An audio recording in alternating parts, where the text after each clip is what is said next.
بقرعید کو قرآن کریم کی سخت بے حرمتی کی گئی اور اس کو معاذ اللہ آگ لگا دی گئی. ساری دنیا میں مطلب اس پر احتجاج ہوئے وہ جاری ہے غالباً اب بھی. مطلب ہے کہ لوگ اپنے اپنے جذبات کا اظہار کر رہے ہیں. یہ بڑا شرمناک، دردناک، کربناک اور غمناک واقعہ ہوا. ذرا مسلمان کا دل تو چلے گا کہ یہ اللہ پاک کی کتاب ہے، ہمارا ایک ایک حرف پر اس قرآن پر ایمان ہے. قرآن کریم کے ایک حرف کا بھی انکار کرنا اور ایمان نہ رکھنا یہ کفر ہے.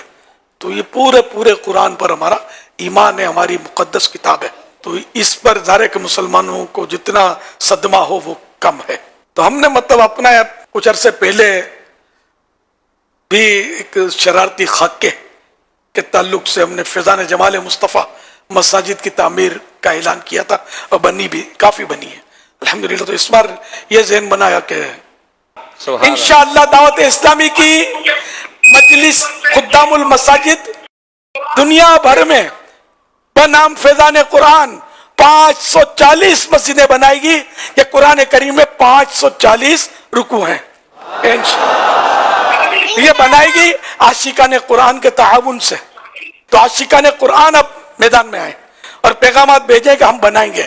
ہم قرآن کریم کے چاہنے والے ہیں، ہم قرآن کریم کے عاشق ہیں، ہم قرآن سے محبت کرتے ہیں اور انشاءاللہ دنیا بھر میں مسجدیں بنائیں گے بھی اور ان کو آباد بھی کریں گے انشاءاللہ.